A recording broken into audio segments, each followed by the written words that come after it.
the life changer.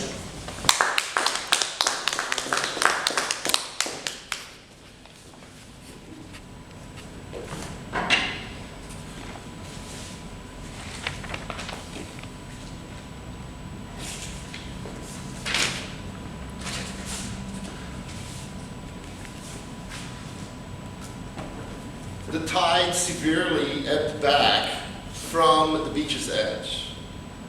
It was a severe tide, very strong, and it ebbed with such speed that it left the poor starfish on the edge, on the water's edge, to dry out in the sun as the sun was rising over the horizon already to start a new day. For as far as the eye could see, there were starfish just lined up on the water's edge by the millions. They were left out to dry in the sun by the convection of the sun's rays that was already peeking over the horizon, and as the sun was starting to rise, a little boy was walking down the beach, picking up each starfish one by one,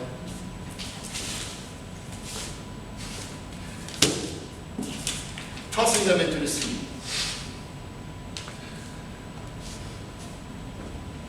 An older man was walking his dog in the early sunrise, saw the boy doing this, walks up to the boy and says, "Little man, what are you doing?" The little boy, with puzzled look, looks up at the old man and says, "I'm saving the starfish from certain death from the sun's rays." The man looks at the beach, says, "There are millions of them, little boy. As far as I can see, there is miles and miles of the beach with starfish lined up. How can you possibly make a difference?" The little boy picks up the starfish, tosses it into the sea, and says to the man, "I made a difference for that one." And then he proceeds with the task at hand. Mrs. Toastmaster, dear members, guests, none in the audience. When I heard this story, it reminded me of Bo, the captain, who inspired me and resulted in a lot of the things that I made me today, and how I've grown up since I was a child. You see, Bo used to always say that one person can make a difference.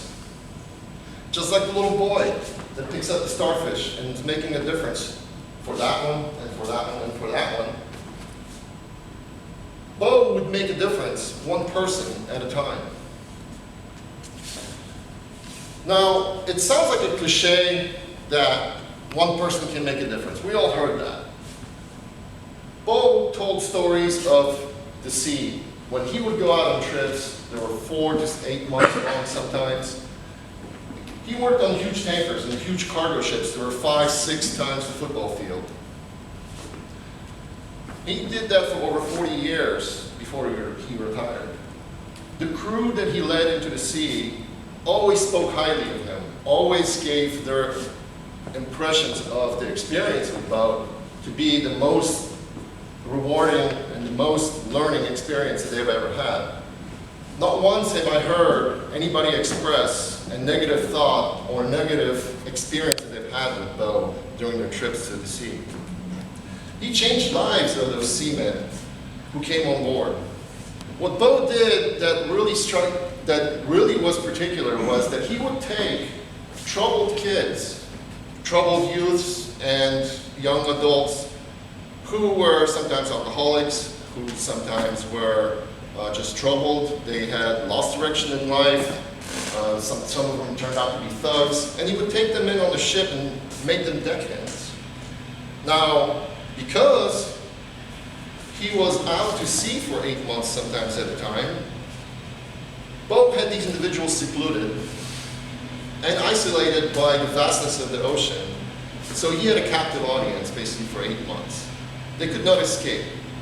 When they're separated by 1,000 miles from the shore by a desert of water, these kids could not escape the wrath of Bo. But it wasn't the wrath. Because months later when they returned, these kids returned from the sea and they were asking about the next trip before they even stepped foot on dry land. The kids were so impressed. They were all asking, will Bo take me again?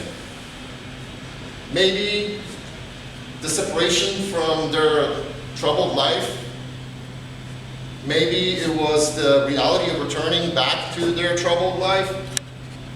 But they all asked to go back out to the sea with Bo. Parents of those kids, when they see Bo when he was on leave, they would see him at church. They would see him at a local store. Moms would run up sobbing to Bo, hugging him, and telling them how grateful they are for the gift of a refurbished kid that Bo brought back from the sea. When Bo returned back from the sea after 3, 4 months, sometimes 8 months, now he would do the same thing. He would continue his mission with his kids at home. You see, most of my life, myself and my sister were raised by my mom and my grandma, my mom's mom.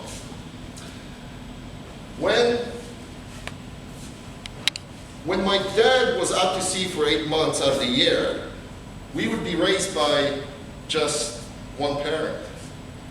I miss my dad a lot when that happened. But as most kids, my sister and I, we would do things that my parents or my mom would not approve of. We would be troublemakers, we would be rebellious, we would cause trouble. We gave them a handful, that's for sure. My mom would create a list of issues or all the bad things that me and my sister would do. And she would write it all down, and then she would threaten that when your dad gets back, that list I'm going to give that list to my dad, and then you're going to get it real good. When my dad finally returned, and after the first few days of a joyful reunion with my dad, he would finally get the list of issues to address with the unruly kids. So when we expected to get it real good, instead we were met with discussions, tasks, guidance, reasoning, and encouragement. He always had a way to make us want to seek his approval. Not until my late teens and my early adulthood have I realized how much of an inspiring leader he actually was and how he changed the lives of those seamen and those troubled kids at sea when he would do the same thing while he was at home. He was a life changer for everybody that came in contact with him. My dad would always say there's a potential in everyone, that you change a person one at a time. So just like the little boy that would change the life of each one of the starfish that he threw back into the sea, my dad would take each one of the kids from their troubled life and take them out to sea and give them some discipline and some guidance to when they returned, he would be back, they would be a changed person. As I just experienced a situation where my girlfriend's father just passed away 4 weeks ago, I have realized how little time I spent with my dad. So Bo may not have a legacy that's going to go into the history books like MLK or like Mahatma Gandhi, but he does have a legacy with me and my sister. I praise him for changing so many lives, including my own, my sister's. He's my hero now, and he's the life changer for me. I cannot wait to tell him this on Father's Day that's coming up in 2 weeks. This is Toastmasters.